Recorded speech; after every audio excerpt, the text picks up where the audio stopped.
Well, thanks for tuning back in. We're round 7 concluding here, the 8 o'clock game, South Eden Spartans, Western Rogues as they put the mat down. But we've got a sneaky interview. Forbesy, over to you, mate. Yeah, we've joined by the infamous and legendary coach of the Western Rogues, none other than Mike Wallash. Mike, thanks for joining us.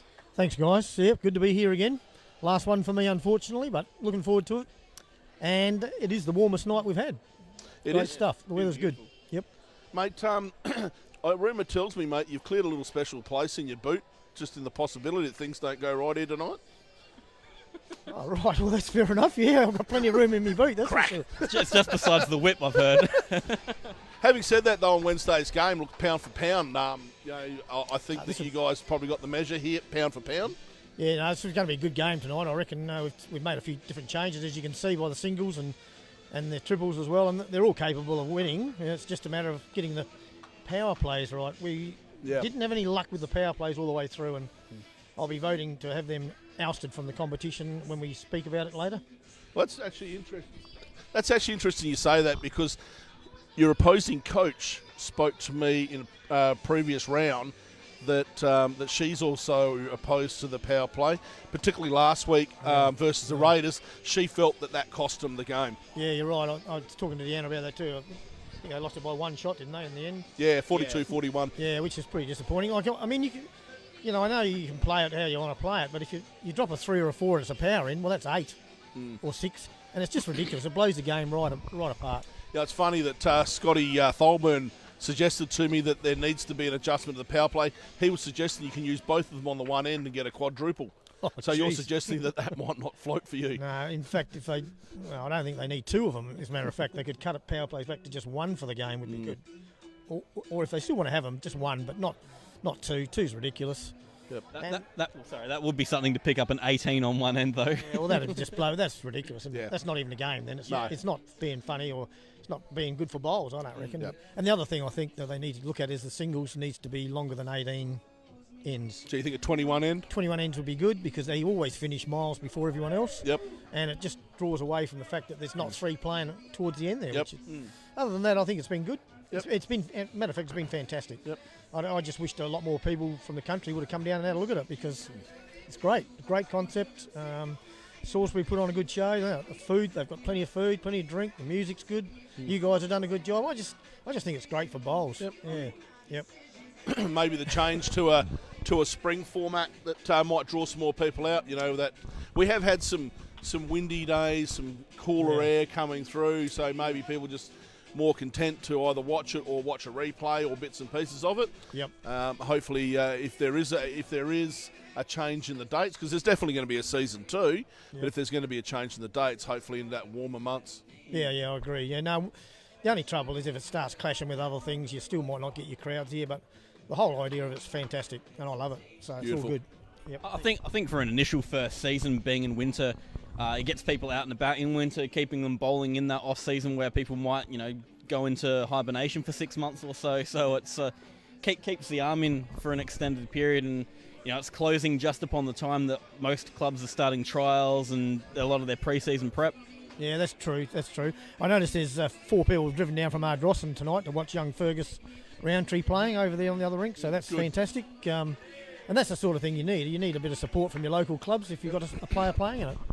And we need to see more of that, because it is a fantastic concept. That's good. Thanks, guys. Thank you very much, mate. No worries, guys. Good luck today, mate. See you later. Thanks. Yeah, Cheers. thanks to Dasher Wildash, and best of luck to the Rogues as this pairs is underway. And Ashley Close, well, this one's looking awfully close with his second bowl. Pushes the jack and looks to be straight to Brady Slater's bowl. Bowl back, yeah. So as said, the teams of Brady Slater and Ashley Close against Nathan Black, Tyson Wilson. And we've spoken about Nathan Black, Tyson Wilson. I have passionately almost throughout the throughout the 7 weeks we've been playing, and they've actually, really the one game that stood out was the game against James Gregory and Scott Tholburn. Yeah, exactly.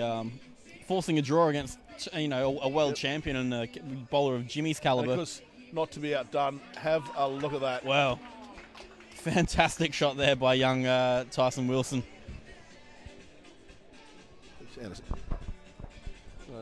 Because he's playing up to the juniors back there, or what we now call the Velociraptors. It's a hungry pack over there. Drug test you, lad.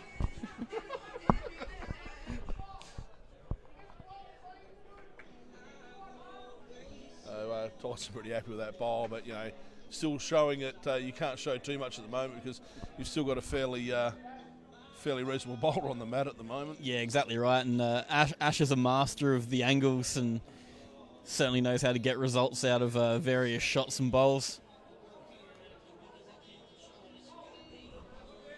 Well, only dropping the solitary one, so they're not going to be too disappointed. Naturally, it took a huge bowl to get that result for the Spartans.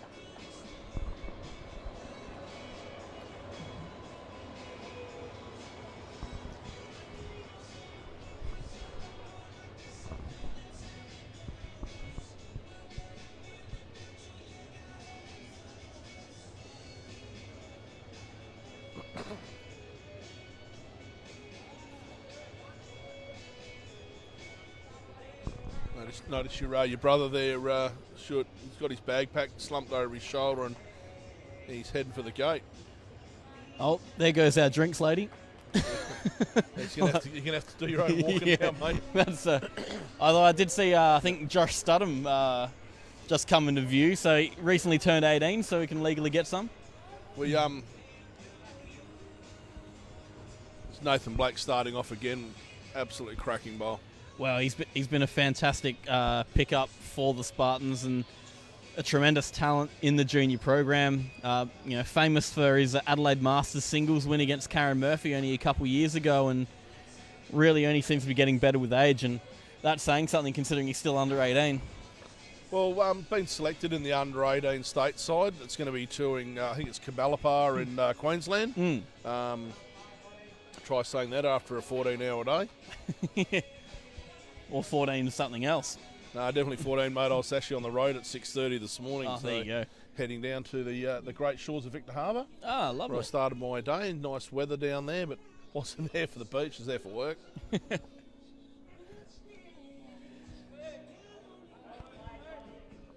And just a quick look at the screen. And Janet Munn watching from Renmark. Thanks for tuning in. Hello to Tony Ryan. Tina Black, go the Spartans, and Michaela Schulz, go Blake. Another Spartans fan. Blake Feebig obviously playing the singles against Sam Dietrich. No singles back to the footy. Well, Gren, sort of told you, mate, the singles are here live, and well, I've heard the footy scores. You don't want to be watching that. It's either. actually interesting because last Sunday I was actually standing over at that end of the green when Sam walked in, and I said, "Where's your dad, mate?" Wasn't there. We've invited him down, the great man. Yeah. So, always got a good footy tale. Grenville does. Always gonna. I mean, as you said about the cutting room floor episode of Bowls Exposed that you did with him. Well, I like when people clap their hands. Awesome. That's to you, Forbesy. And also, hello to Kay Darling. Thanks for tuning in. Hope you're enjoying the coverage so far. Obviously, still very early in the piece, but it's been pretty exciting so far, and we're only on our second end. Probably could have done something about the surplus of white bowls. I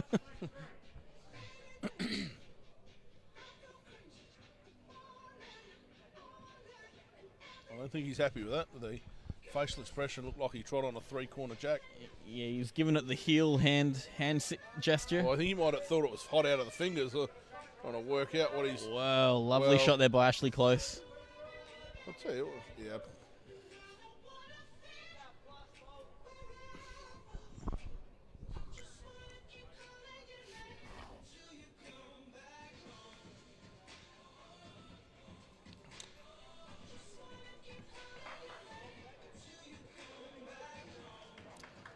Well, he gave it incredible weight again, just lacking the line. Otherwise, he definitely would have made an impact with that shot. Yeah, well, they're both Nathan Black and Brody Slater suggesting it's close. You'd think only Ashley Close only has to touch on his own bowl to fall in for the certain shot.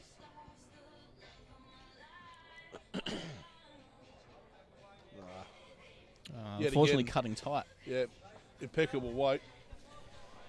Yeah, it's a great weight by both skips on that second bowl of theirs, but just didn't have the line.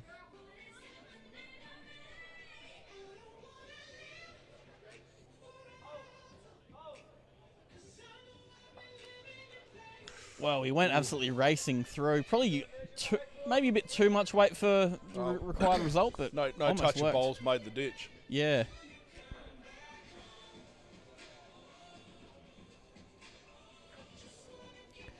And Closey seemingly interested in this one. Nah, I think it's going to die away though. And yes. So Skip's going to be putting the tape on this.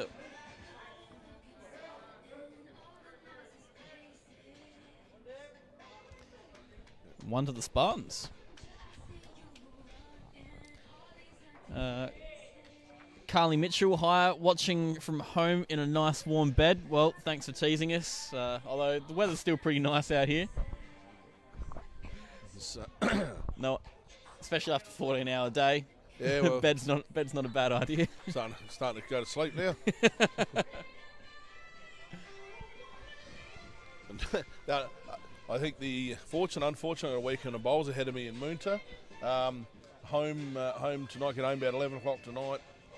Up at 5:30 to get ready to head off for an action-packed 2 days. Oh goodness, I not driving, so someone else is, thankfully. Yeah, I don't have quite the action-packed day, but I got the action-packed night with Josh Studham's 18th birthday celebrations at Port Wakefield. So celebrate his coming of age. Oh. Welcome him to adulthood the proper way. Sounded worse than it should have been. We are really making mincemeat tonight. Yeah. That's just not good. Yet again, the lead starting off. And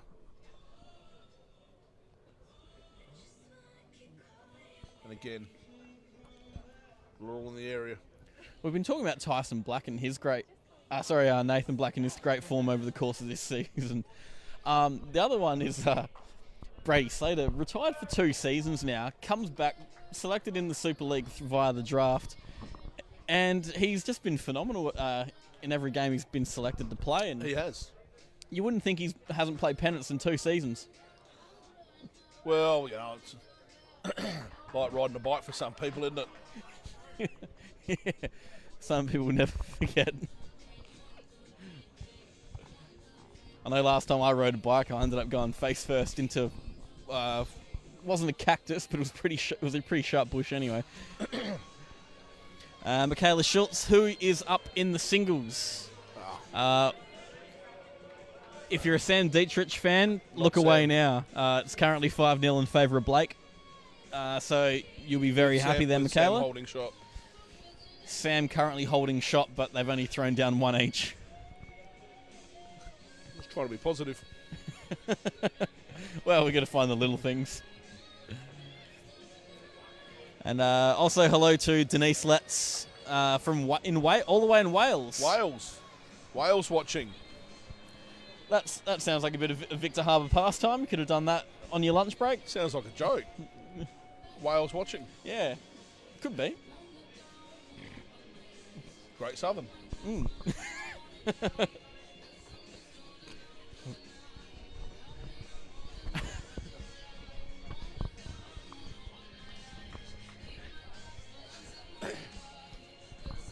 Well, there we go.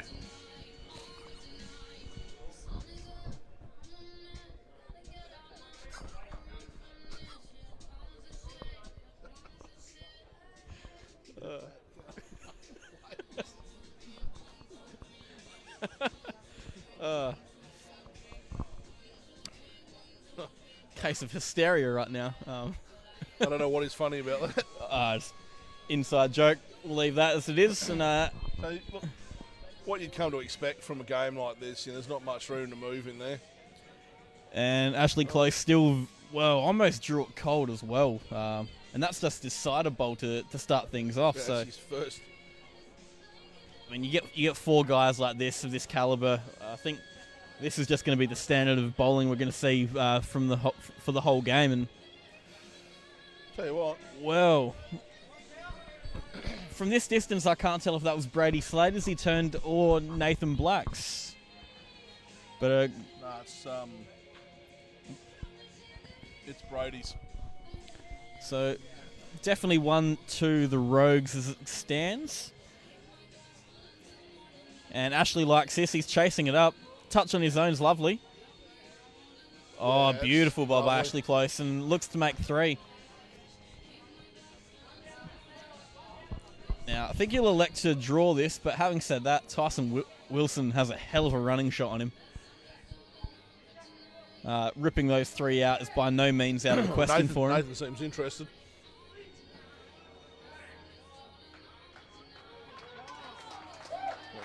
Wow, fantastic shot there by young Tyson Wilson.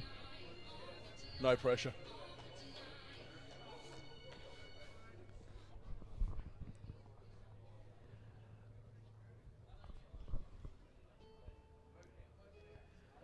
Michaela, I don't know if we want to yell out. Forbes, you yell out across the greens, will you? For whom? Blake. Say good luck to... Where? Can't. He's on his phone at the moment, Michaela. If you send him a text, you'll be able to get a response out of him. I think he's playing Angry Birds or something. If he doesn't answer his phone, he'll have more Angry Birds at home. Well, here we go. Wow, Ashley Close. Oh, I What tell a you what. shot. Who said Jacks don't come forward? That thing's just finished at the New Elizabeth Bowls That Club. one's about to hit Tony Devlin's Play for- bowl on rink 3. Yeah, play it where it lays. Well,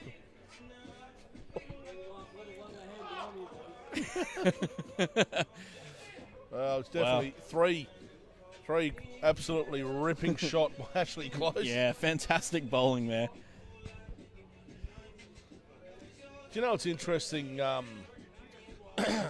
If you look at the coping, I guess, or the corner of the top to the vertical surface of the green here is actually concrete.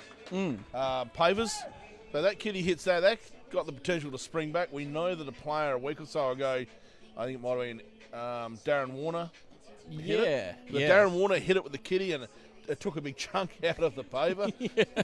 I don't know if that's I don't know if that might be something they'd go back and review if they had their time over again here.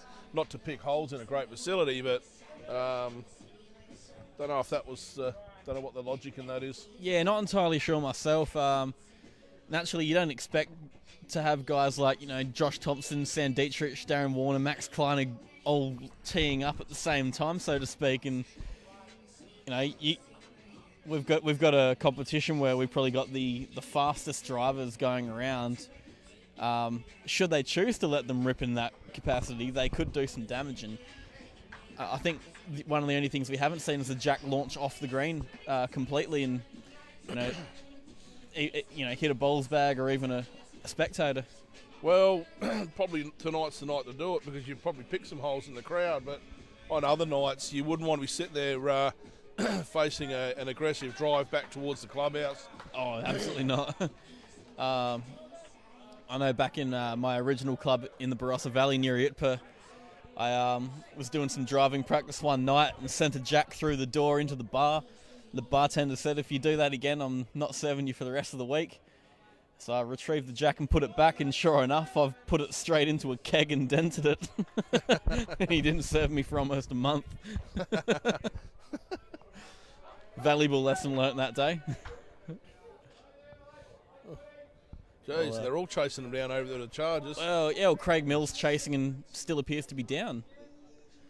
Oh, he wasn't the one I was looking at chasing. It was actually the the pairs. Oh yeah, sorry, I was looking at the wrong screen, looking at the wrong game. Yeah, it's actually Fergus Roundtree that was chasing that bowl down the green. There we go. Playing with Mark Haynes against Kane Coles and Vicky Owen. Wow, that's another interesting matchup there. Coolsey and Hainsey, both Westlake's teammates. Hundreds of state games between them and infinite titles and awards, and It's almost a battle for who's the tallest there, isn't it? I think Fergus Roundtree's got it. I was talking about the skips. I reckon that's a draw. Hey, it's not much in it. It's who's got the bigger hat. Yeah, exactly. Based on his basketball heritage, I'm going to go for Coolsey as the tallest. Tallest. Well, most likely to land a dunk. With a mini tramp. And Sammy Denton, beautiful commentary. Thanks very much. Young Sauce, a.k.a. Son of Squint. Thanks for tuning in. It's, Sam Denton looks after me on those late nights, making sure at 3 o'clock in the morning to get out of the pub. That's when he's starting work to do the greens at Ascot. I am not a bad influence on him. Not at all. He had more than enough of that at Holdfast when he was there. Probably down a couple here. Tyson sailing through just a little bit, but still not far out of the area. Not a horrible bowl. No, you're not going to be angry at that. If you are, you got incredible standards.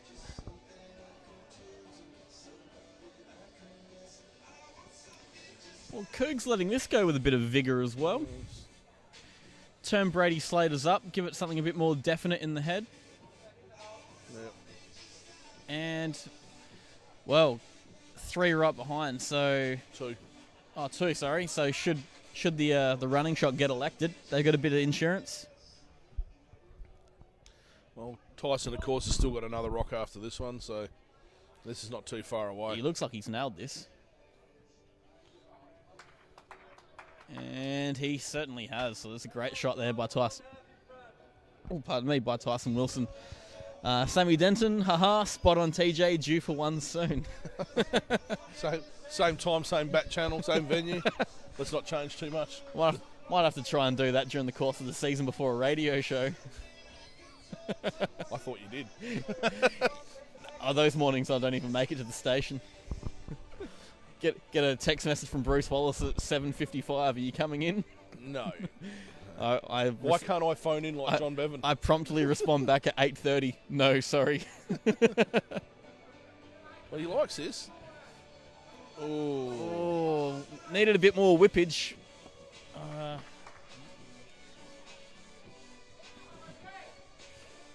Very close shot there.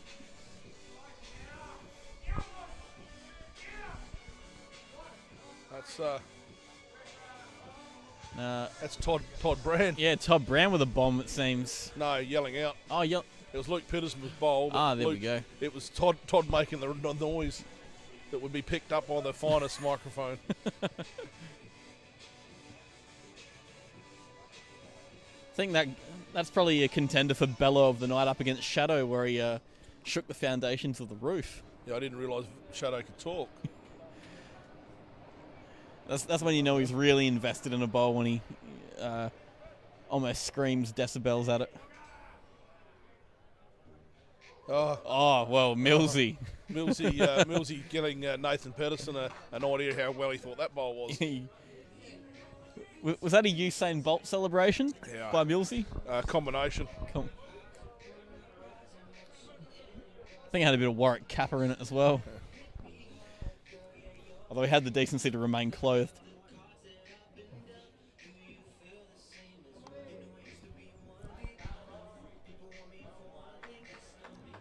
So 3 all on 4. Yes, nothing to separate these two, as to be expected early on. Be surprised. I wouldn't be surprised if one team happened to gain a good advantage on the other, but with 4 guys like this, you'd be expecting it to be tight all the way through. Heck, I'll even call a draw this early. I think it's going to be one of those games. All of them are too good to really play the kind of shots where that could really send them down the wrong way quickly. And both have a lot riding on this as well. Well, yeah, there is a little bit of pride at stake here. Spartans probably mathematically no fear of losing finals. However, they're looking at the bottom of the ladder at the moment due to the 6 o'clock game. Exactly right. And when the Spartans lose, there is room for the Knights to take that double chance. So, naturally, you don't want to have to use the double chance, but it's always good if it happens to fall that way. Tell you what, Blake Feebig in the singles knows how to find it. Oh, he's been in fantastic form. Hey,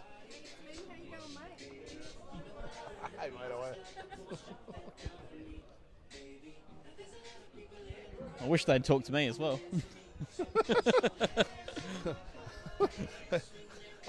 I don't think it was endearing what they called me. But I'll take it.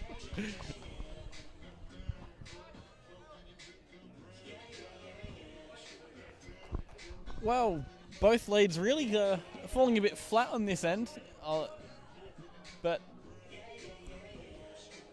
And Nathan Black appears to be doing it again, just pulling up slightly short. So holding 2, but there's room to move. Yeah, naturally, yeah.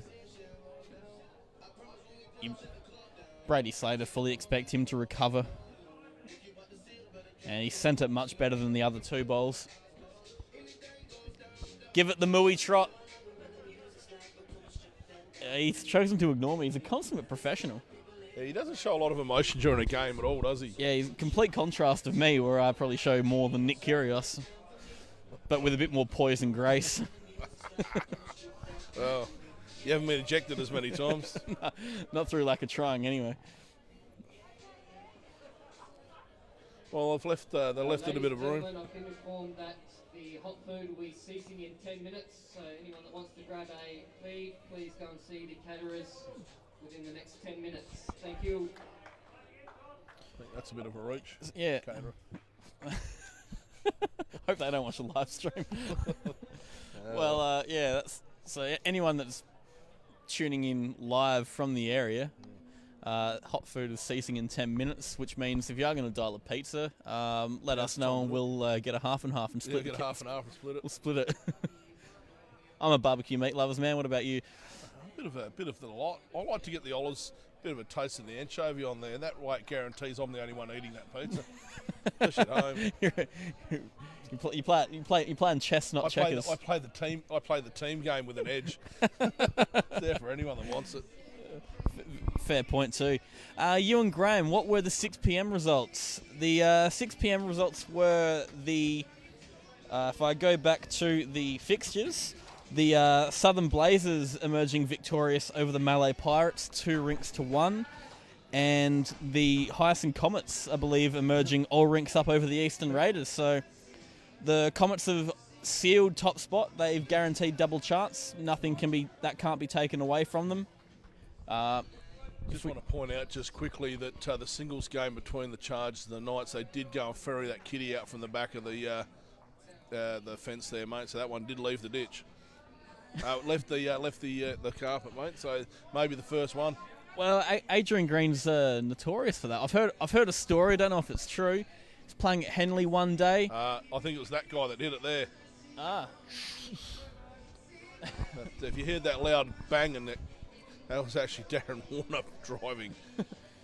Seriously, that's my vote. I did ask who's the fastest driver out here. He's my number 1 contender. I'd love to radar gun that. Yeah, that would be something interesting. Yeah, I remember. I'm not sure if it's true. So if anyone can fact check me, that'd be appreciated. I heard a story about Greenie at Henley one day, sent a jack over the little rose bush, and it hit a car. And he had a joke and said, "Oh, I hate to be the owner of that car." And it turned out that he was. So yeah, sent a jack into his own bonnet. I'm not sure if it's factual or it could have been someone else completely, but story involving Henley v Hawthorn. I told a story last week of Sam Pryor. Of course, has a large drive on him, and there was a just general public person riding his bike, leaning against the fence with his bike helmet on. No. And Sam Pryor's hit the kitty sweet and bounced the kitty off the spectator who was on the footpath off the bike helmet. I got told by the witness it was actually on his rink. Oh, jeepers. Of all the times to wear a bike helmet at the bowls, that man was a very lucky man. Yeah, that's almost close to meeting your maker. Well, Sam Pryor, the only thing larger than his drives is temper. Yeah, a couple of firsts there. I know because I've tested it myself.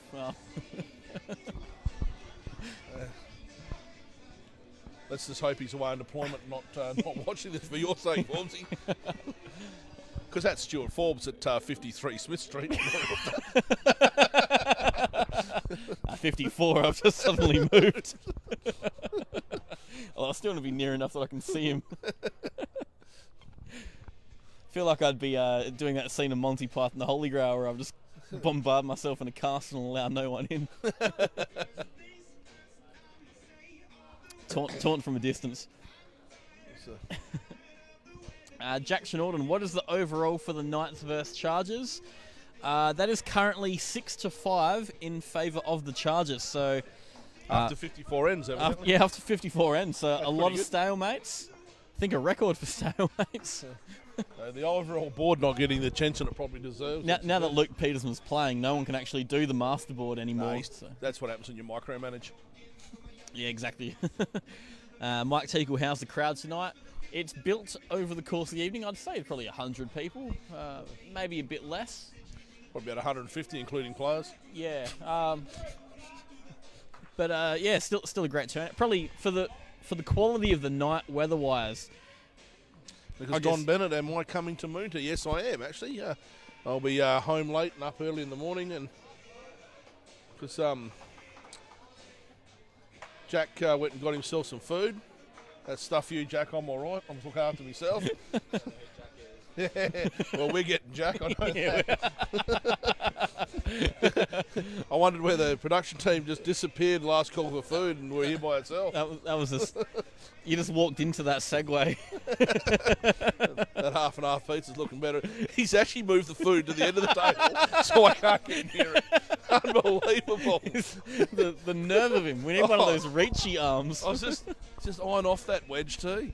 Got the cream and the sour. Oh, look, it's got it all, and I'm getting none of it. Just the tanginess of the sour cream and the. Because another great bowl from Tyson. That's a fantastic shot. As we break from our MasterChef routine. To cover the bowls. Very polite of us to do so. Half time, 61-36 Bombers. Wow. Oh, thanks, Siggs. Of course, Paul Sigley, of course, listening to this, knowing exactly how hungry I am at the moment. We'll get the customary egg and bacon rolls at pickup tomorrow, actually. Paul Sigley does lovely. a good egg and bacon roll. Ashley Close also going hungry with that last bowl, narrowly missing the jack. Of course, anyone that travels on the road with Paul knows not to eat the omelettes because you physically struggle to play bowls the rest of the day. They're about as thick as a spare tyre.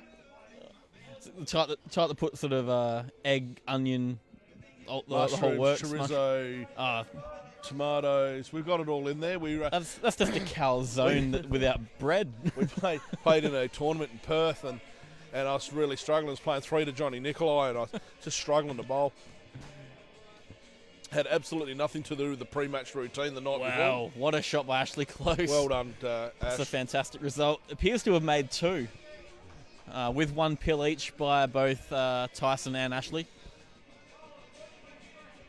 But you know, if anything's to go by here, we don't almost put money on Tyson. Brett Baldy, Stu, keep your eye on your new teammate. Well, as long as Josh Studham's not reading the comments, we can get away with that. Bit of controversy earlier in the week with the Holdy group chat. Josh decided to leave it, and he came back 2 hours later after asking. Because it was his birthday coming up, we all decided to get stuck into him rather heavily. Because no one's ever heard of an emotional 18-year-old. Yeah, exactly right. They're perfectly valid and rational. Yeah. It's like dealing with fuzzy logic, mate. Fuzzy logic's still logical the same. Yeah.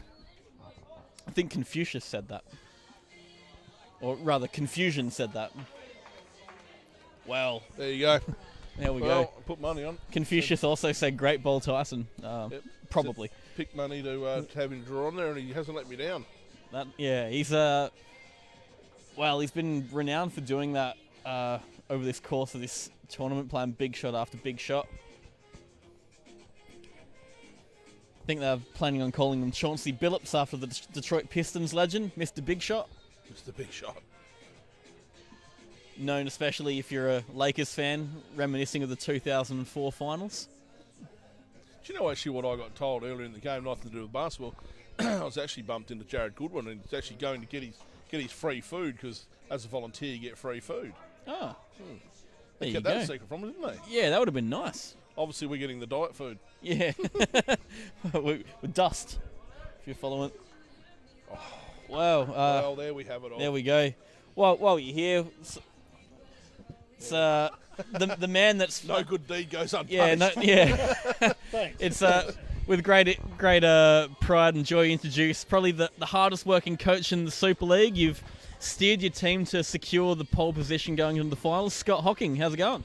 Awesome now. Absolutely. I can breathe. You can breathe again, you reckon? Yeah. So you secured top spot in the double chance.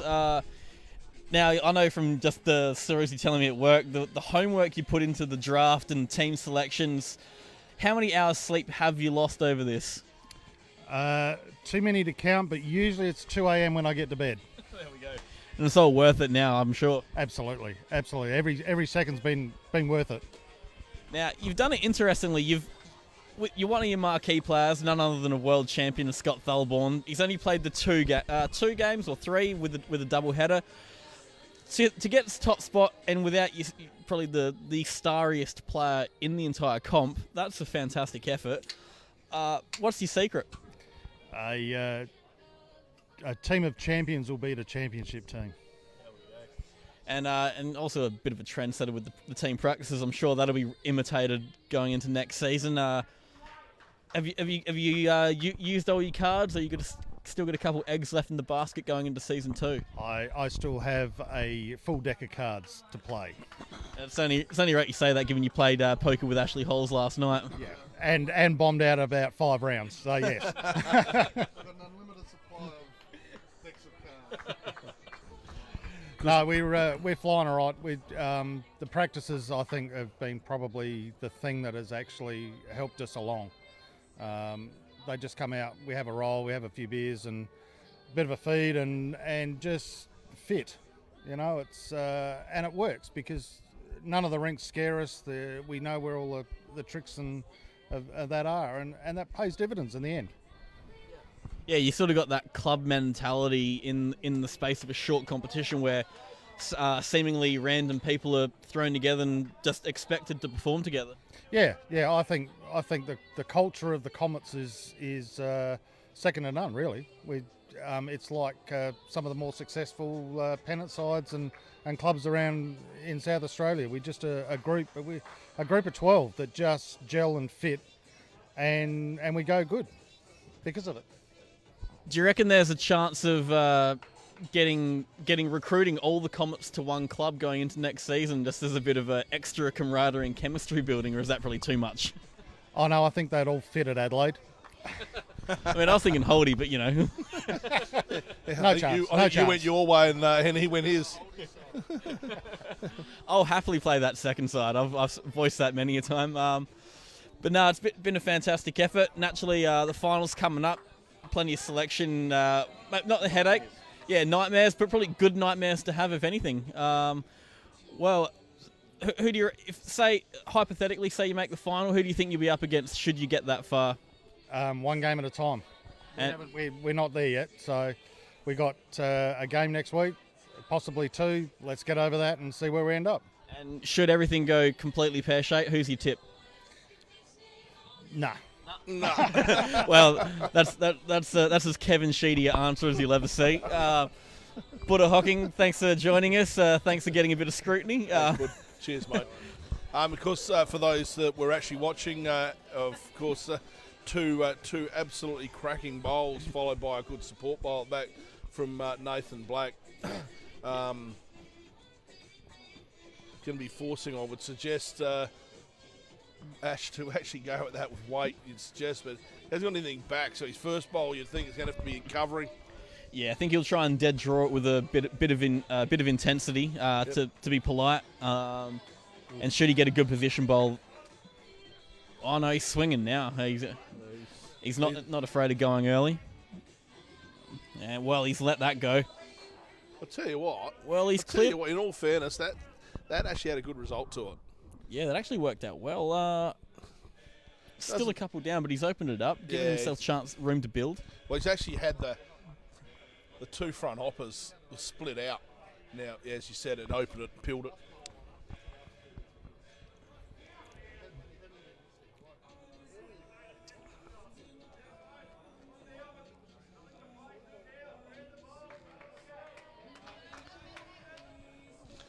And called Paul Sigley, you love it, TJ. Yeah, I didn't kick back any of those about that thick. They're all size of a spare wheel, I'm telling you now. We're back onto the Aaron omelets. Wilson, hi to Well, interesting. Oh, No, I don't know. both bowls stay up. He's so- managed to clear out the entire deck, Yeah, that's unfortunately. yeah, that's not good. Well, can only draw bowl now for Ashley Close. That bowl certainly was scootering along. So it's only fair that Ashley is from Scooter World. Put a plug in there for him. Yeah, just a shameless one. Well, I'll tell you what, he better get a job at bloody draw good second or third, would he? Yeah. That's just off Main North Road, isn't it? It is just off Main North Road. Nailsworth. Yeah.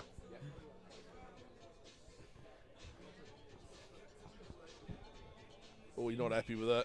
Yeah, he let that. He's burned his fingers. Yeah, he's let that fizz. Got a bit of carpet burn. Really needs to He land on wants to hit. something. He wants to hit. Well, Oh, I'll tell you what. it's not. Ashley, in case you didn't catch that, Ashley's suggesting he's playing singles right now. He learnt that from the pairs with Josh Sutton last week, how to play singles. So at least he's in the right position for it. But, Brady Slater's actually thinking they half a shot here. well, So, so 2-2 the Spartans, and they continue to go on their merry way. 8-3. Not calling out anything here, but not unusual. Yeah, they're.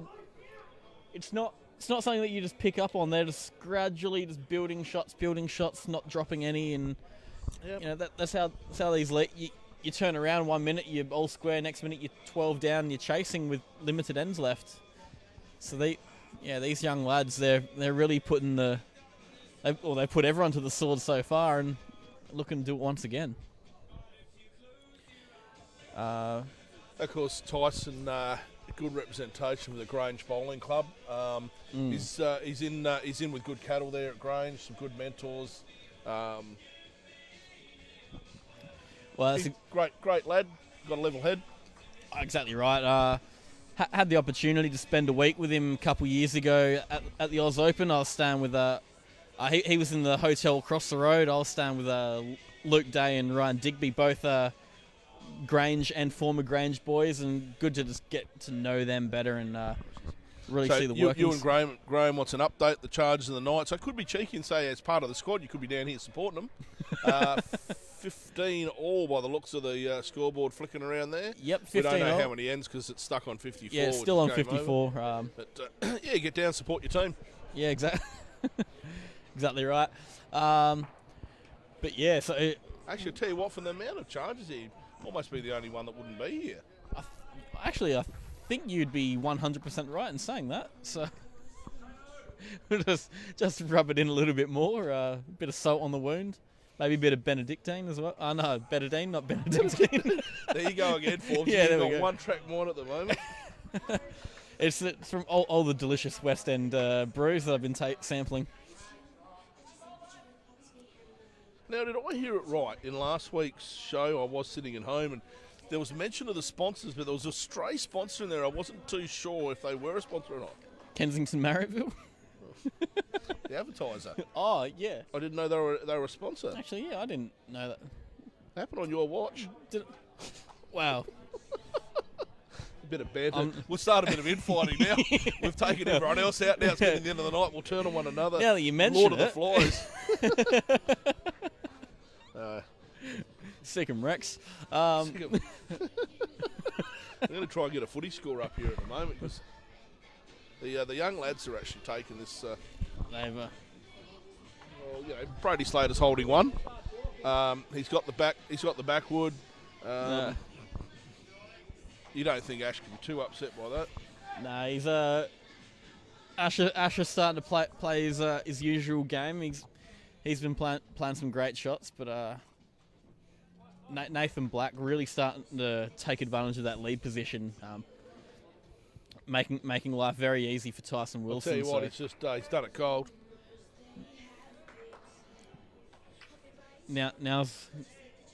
So the pressure is on Ashley Close, but he is responding in kind. He's playing some great shots, just lacking the balls in the head that Nathan's setting up for Tyson currently. Yeah. Well, you know what? If that sits up, it's not a bad iron. Well, it stayed up, so there's every chance that there could be. I mean, they call Ashley Bear White Bobby Jr. for a reason, after the great Bobby Newell, who I believe was even a Salisbury player at 1.2.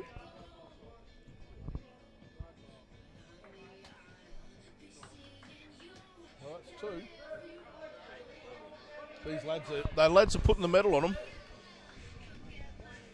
Yeah, they've really made it difficult now. There's no real upshot anywhere at all. Ash just has to play the perfect draw ball. Wowzers. Interestingly, Ashley a Port Power fan, Brady an Essendon fan. They're teaming up when their teams go against each other. Yep. And currently 61 to Essendon, leading the Power 36. And Brett Baldy gave us the score update in the chat. So cheers to Gara. Garibaldi. And Ewan, seriously, mate, do not jump on those hooks. They're not baited.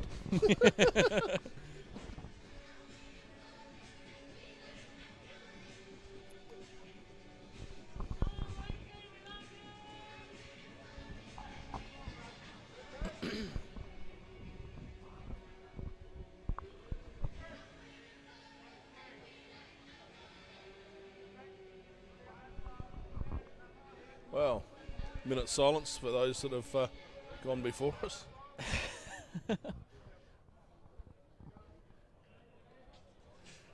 Well, Tyson Wilson's played a great shot here, covered the jack movement now, and I think he's even drawn in for a fourth. So, Who? well, I think that's No, that's Brady Slater's. oh, it is ball. Brady Slater's. He's Sorry, on third wood. I stand corrected. It's the white balls there throwing me off. Brady's is not white though. Yeah, they look cream. They are cream. But if you have a look at that silly little blue bands around, both the lads have got similar bowls. One's got that light blue band. Yeah, one's the splice. the Riptide and the Riptide They got slice. the splices, yeah. And Ashley Close. Oh, wow. If he got around his own, he was home and hosed for the shot there. Amelia Slater, go Bombers. Max Kleinig, thanks to Bowser for the scores. Yes, cheers to Gara. Okay, he's got a million nicknames, as all Holdy members do. You get a complimentary nickname upon joining. Well, that's breathing fire. Oh, it's. I mean, they're all usually pretty healthy. Max himself named Big Show after the larger than life wrestler.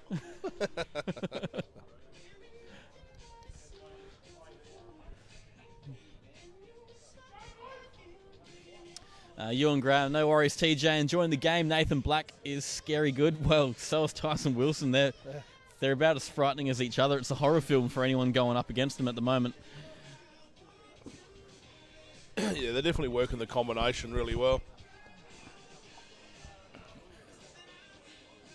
They're definitely the form pair. Probably the only one that you would think of that could compete. And both of them been out of action for a bit due to commitments elsewhere in life in general. The Wayne Rudiger, Steve Dennis pair for the Raiders that have been absent after their first 3 rounds. Who I think went 3-0 before they were both unable to play anymore due to certain circumstances. I think, yeah, other bowls commitments, which I think applied to actually a few of them out here. Of course, I think the New South Wales pennant season wrapping up. And even with Rudy, them probably in an Australian training here or there over the course of things as well. Yep. And as we know, throughout our pennant season as well and through summer, the players come in and out for the similar commitments. I know actually you look at the Bowls South Australian schedule, there's not a lot of room in there for weekends. You're talking about the state events, the state fourth, parents, and so forth. Really not a lot of room to move in there. No, not really. It's so much to get done in so little time almost. But I guess with all the bowls that Bowls SA is cramming in, there's no reason why you can't be in form and playing at your absolute best. Because there is opportunity to play if you want it. Because the terminology Bowls Widow gets wheeled out somewhere around this time of the year, where a lot of our Bowls or Bowls Widower, the other half, if they're not a playing member or whatever, they become very single. Yeah, well, exactly right, and certainly an improvement on WAG. I've never really enjoyed that term. Not that it applies to me in any way, shape, or form, but it just sounds better.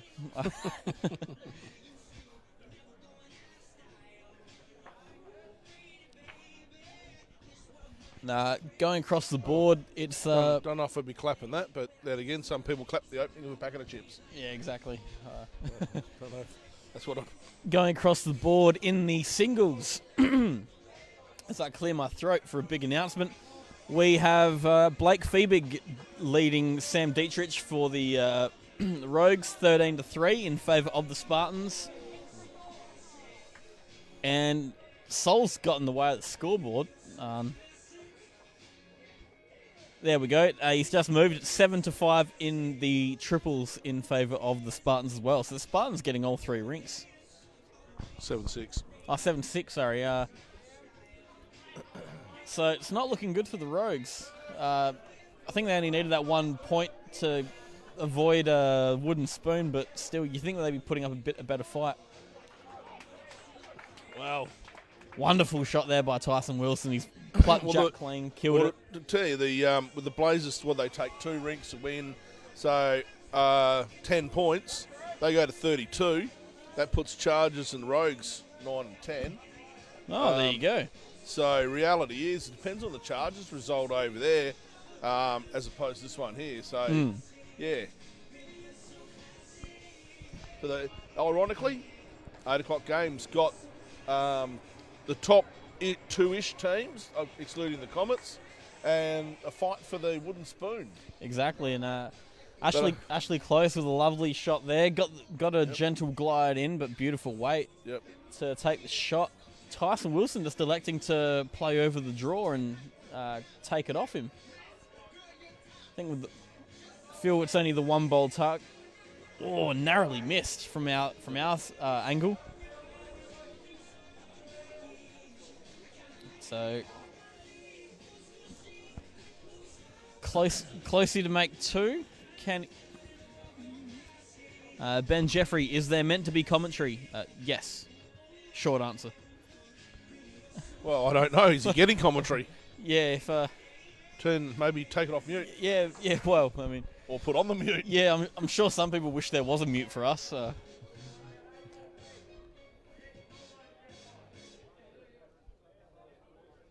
Well, we know we're being heard because the commentary.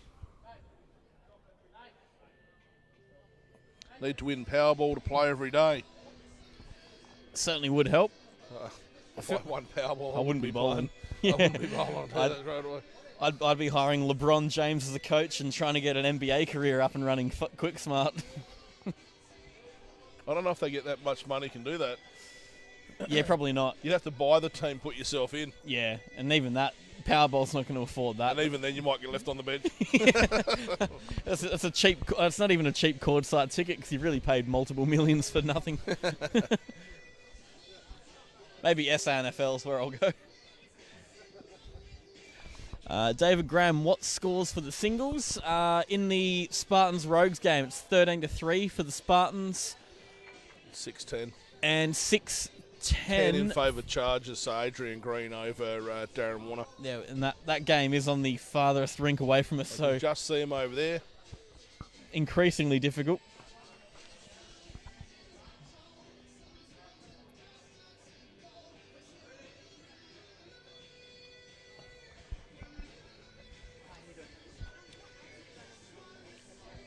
Well, the Rogues pick up a couple, and Brady Slater unfortunately doesn't give it the necessary gumption with his first. Well, that's another fantastic start from Nathan Black. He's really starting to take control of this. Brady Slater under enormous pressure now just to... I mean, you don't have to play well with Ashley Close. You just got to give him something to work with. He's kind of a Dave Stockham in a certain regard that bowls in the head is all he needs to make any impact. Michaela Schultz, overall score for Spartans. It is 30-12 in favour of the Spartans. Hey guys, Tim O'Leary. Hey guys, can you see the pairs for the Chargers Knights? Yes, I can. Thanks, Tim.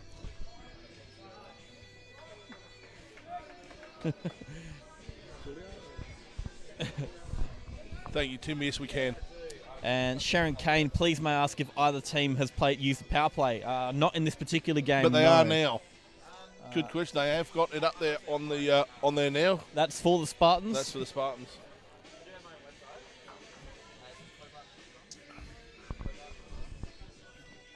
Because Tim O'Leary getting a lesson on asking better questions. Yeah, but being precise. Yeah, be precise, mate. Of course we can see them. We're not blind. And being speaking of precise, Brady Slater with two incredible bowls there to make amends for his first. Which are real critical because, you know, we got you're down to The power play. Yeah, naturally there is a lot of room. Nathan Black with both bowls behind. Jack is still in a position to be pushed back there. Yeah.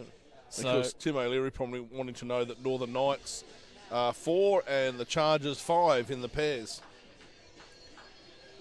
So the Rogues holding 2, but the Spartans really have the momentum here. Any Jack movement can only be good for them, really. Well, you'd have to be on the forehand and be looking to sweep that back there, wouldn't he? About six to 8 inches. Exactly right. Ashley Close get a bit of work. Got to somehow cover them, but also get into a position where he's still in the count. Well, he's a lefty, so he's going to be going on the forehand. Yeah, get that extra turn that only us lefties can. So we call it the left-hander's curse. Well, he's hooking a bit too much, but Not really. Oh, well, that was he's got the tee covered. yeah, and just as well because Tyson Wilson's let it fly. I'll tell you what, how did he thread that? I'm keen to see the replay for I that. want to see that replay. Really want to see that replay. I've got it on this screen.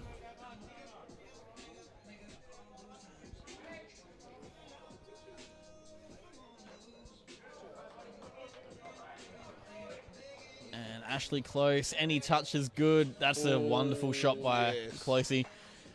May have reduced it to 1. Yeah. Still a chance for 2. But No, he hits that, and it's all. Yeah, I don't know. This could get ugly if Tyson hits this in the right place. yeah, He's not short. well he's taken weight off, but still playing positive. Oh, he's got the good weight here. It's holding. Well, Oh, I'll tell you what. still looks to be 2 for the Rogues. Difficult to surmise. They've got a rock each to go. Yeah, 1 bullet each left in the chamber. Can guarantee Tyson Wilson will be looking to go bang once again. He can get both of those clean. Edge of the white, edge of the red. Thank you, Mama, for the rabbits.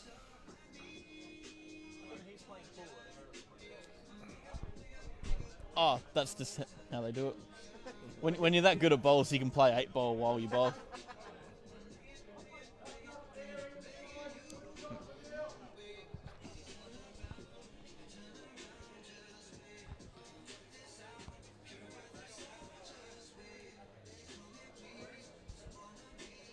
What's it to hold?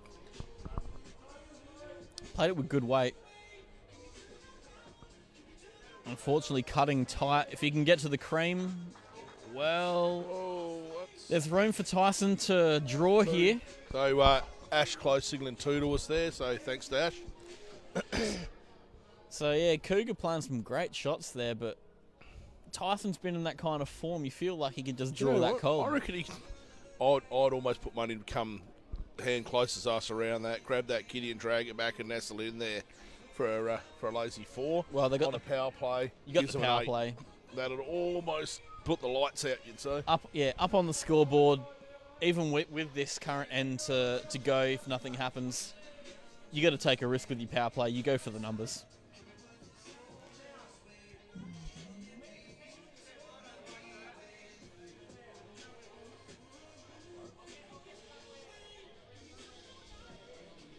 Well, as we sit here just quite silent to watch this bowl finish. And he's drawn it cold. He is absolutely cold. Well, that's cold.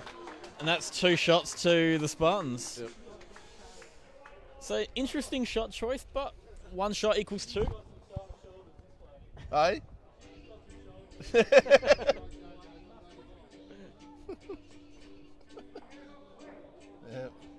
He's done that cold. I think that's a compliment from Ash Close. Yeah, that's a bit of a backhanded one, but a bit of praise at the same time. Naturally, you're not going to go out and say that was a hell of a good shot. I'll never accuse him of that, of course. Nah. Ash is a competitor first and foremost. Oh, absolutely.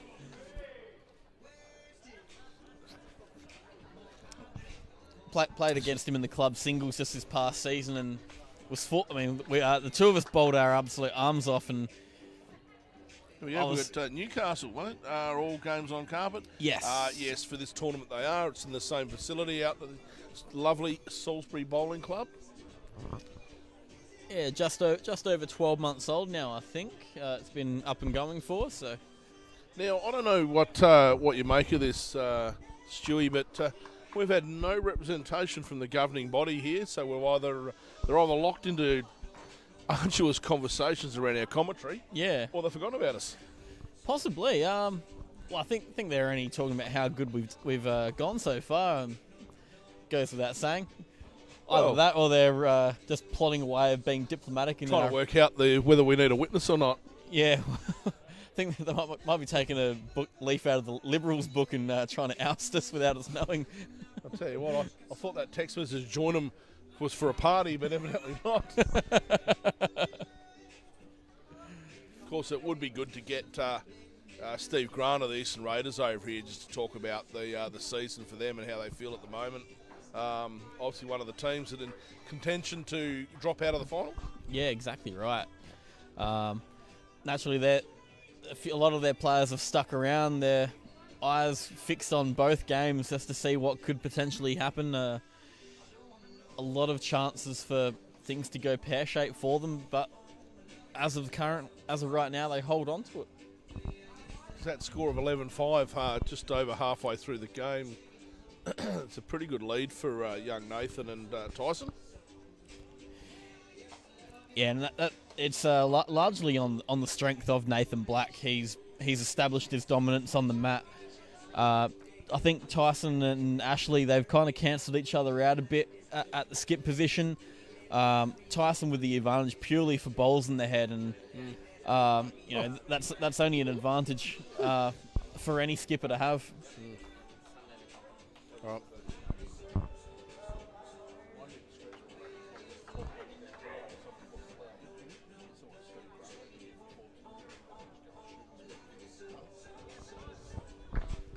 I'm just gonna load up the work rate of one S Forbes there for 5 minutes. Oh, jeepers.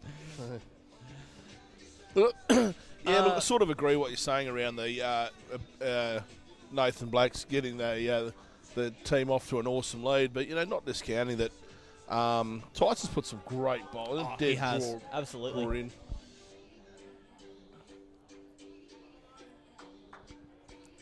Max Kleinig just wondering what's the difference between between grass and carpet. You can eat grass. I wouldn't eat carpet. Whoa, and season 2 we're gone. that was ejected from the stadium. Brett Boldy, we can't read your comment. Crushy spark carpet. Oh no, come on now. You hold fast boys, it's just got me. You got me too far. They're setting me up for failure, I swear. You're absolutely gone. Yeah, Max, the difference between grass and carpet, I think everyone loves grass and not as many people enjoy carpet. And while TJ Gosen has probably a a talk with our advertisers and probably a few less scrupulous deals. We're joined by Steve Grant, the coach of the Raiders. Now, good evening, all. You've just had your debut for the team on the last mile round of the season. From being on the sidelines to actually getting out there and participating, is there a huge difference, or what's it like to be a part of it all on both fronts? There's a massive difference in the temperature, mate. When you're standing at the end as a coach, it's very cold. When you're out there playing, you don't notice it. So that was the first difference. Fantastic. Yeah, it was nice to get out and have a game. It was good. We a bit slow in the triples and didn't get off to a great start and behind most of the night, but the singles and the pairs was a very tight contest that we just slipped away on the last couple of ends. So. Yeah, so you're in that sort of fringe spot where finals is still yours for the taking right now, but with both these games progressing, any result could change that and remove you from office, so to speak. That's right. So. Yeah, I think both games can have an influence. Yet, it was always going to be difficult with not getting any points tonight. So I think if we'd managed to get, 4 points off the singles and the pairs, then that could have made a bit of a difference. But we're a slight chance, but. Yeah, apparently I have to be sledging the Chargers because they can do us some damage. So, but I don't think they can hear me from here. I see you got your entire team sicked onto them right now. So just trying to give the Knights any advantage you can. So if I could just get a loudspeaker, I'd be able to communicate with them and sledge them. But I know Matt Northcott's hidden that microphone somewhere for the tannoy speaker. So I'm sure if you're resourceful enough, you could probably resort to some cheap tactics. But what we say here is naturally in confidence, so we won't. Okay, we won't tell anybody. Yeah, we won't give people any ideas. Looking to renew my contract for next season. Okay. Yeah. Now, naturally, the way the competition's going, it's been unpredictable from start through finish. I know when the draft was all said and done, I looked at the Rogues and the Chargers and went, well, that's your 1 and 2 teams right there, and now they're both out of contention completely. You and me both, mate. I couldn't be more surprised than, they were my top 2 sides because I thought on paper they just looked so strong, and it can just show you that's you can have a good side on paper, but if it's got to gel and you've got to get people in the right place. Yeah, has there been a team that's I guess every team is good and talented and full of great players, but do you think has any team stood out above the rest to you that may have done better than what you expected, or? Obviously the Comets are on top, and they've got a good solid team, but I think they gel very well, and even when they change the side around, they still seem to be able to perform really well. Yeah. So, but I think at this top level, with the players that are involved, any side can lose. You know what I mean? Because it can be just down to just 1 or 2 ends in a lot of the games because there's been a lot of close margins. And obviously the super ends play a big part. So absolutely, if you happen to be on the wrong end of the super end, that can cost you the game. So, and being that there's 2 within each rink, that can add up to a lot of shots at the end of the game. So. Yeah, it's funny you should mention the super end. We've spoken to Deanna Amos between games, and she was against it, saying that the super end potentially cost her team last weekend. And we're talking to Mike Waldash at the start of this, and he was saying he was against it as well. What's your stance on the super end? Are you for the concept, or do you think it might be, there's too much potential for it to really possibly ruin a game? I don't think so. I think it's good because from a spectator point of view, it's good, and even from a side point of view, if you happen to be 8 or 10 shots behind and you've still got like 20 minutes, half out of play, you're still in the game. Yeah. What I think they probably will do next year, and I think initially they were looking at 1 super end per rink. Yep. I think that would be the go. So just bring it down to 1 for each discipline, and I think you'll find that things will be a lot better with that format. Yeah, absolutely. No, it's a very interesting point. Something that's been seems to be on the tips of everyone's tongue at the moment. So yeah, good to hear your thoughts on that. And I know, look, they just wanted to get this competition up and running. Look, it could be a different time of the year next year, and it'll probably be multiple venues. But they wanted to get it up and running so then they can see, where they can improve it. And it's little things like that I think they'll look at and to sort of improve the competition. But I think it's been a great initiative. I think it's been really good exposure for the sport in our state. Yeah. And I think the spectators have enjoyed it, and I think the players have enjoyed it. I mean, it's my first time playing tonight, and yeah, it was really good to get to play against top quality players. You know what I mean? So Absolutely. it really lends itself for good bowls. Yeah, exactly. Well, you've spruiked it better than I possibly ever could, so it's you've done well there. But no, it's great to hear your thoughts on it.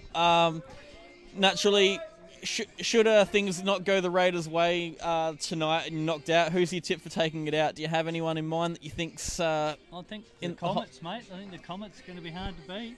So, but as I said, at this level, do you know what I mean? Even this side here, the Spartans, I think they're a good side as well. Do you know what I mean? And the Pirates also, they're a really good side. So it's in this competition, it's so easy to lose a game. Yeah, nothing signed, sealed, and delivered. No. So, and as we said earlier, you know, if my tip right at the start of this was the Western Roads and the Chargers. So, yeah. No, that's fantastic answers. Well, I'll invite you to TJ stick back. Yeah, well, funny you should mention it. I got to duck off for my own bathroom break now. So I'm not a commentator. If you don't mind sticking around, it'll help out. All right. I went over to ridicule Mills. I'll be back in 5. Okay. See you when you get back. Well, and you're right, TJ. It's just as cold over here on the sideline, mate. It is actually. It's funny enough. If you're out moving around, it's actually not too bad. But you're sort of stationary. I'll tell you what. I was standing just over there, just watching the game, and that breeze. You don't actually feel the breeze. It's got this backing on the tent there, and the breeze has actually got some rip in it. Yeah. Well, when you're standing at the end as a coach, you're getting the full brunt of it, and it's pretty cold. But yeah, it's actually interesting playing tonight because you don't seem to feel it when you're out there playing. So that was nice. Well, you probably got a lot of other things you got on your mind at that time. Yeah. So touching on that, mate, is probably a good doorway to walk through. Now you waited to the last round. I did. Was that strategic? Was there any thought of it that? wasn't strategic because in the end I sort of said to Maddie at the beginning of the week when I was selecting the sides, I almost felt a bit guilty playing because I thought the guys had got this far and we were sitting in 4th spot.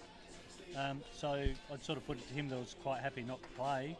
And he said, no, you have sorry, to play. It's within the rules. You've dug your own hole now, you're going to have to lay in it. Yeah.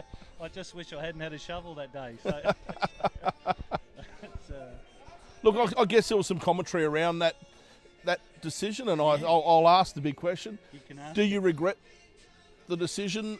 Were you happy just coaching? Yeah, look, if I had my time again, I probably wouldn't have. But, you know, we had some advisors there during the draft and had a list of names. And Paul, who's the stateside, is it coach or selector? I asked him, I said, who should I be picking on that list? And he said, well, you know, you're the standout in that list. And I thought, well, I'll just pick myself. But yep. Yeah, look, I probably had my time again and probably maybe wouldn't. So yeah. Well, but then I don't think that probably takes a better person to go and self-reflect. Yeah. And then admit that to the reality. The reality is we are where we are at the moment. Look, as far as the Eastern Raiders go, and of course Todd Brand. That noise carries under this dome, doesn't it? It does.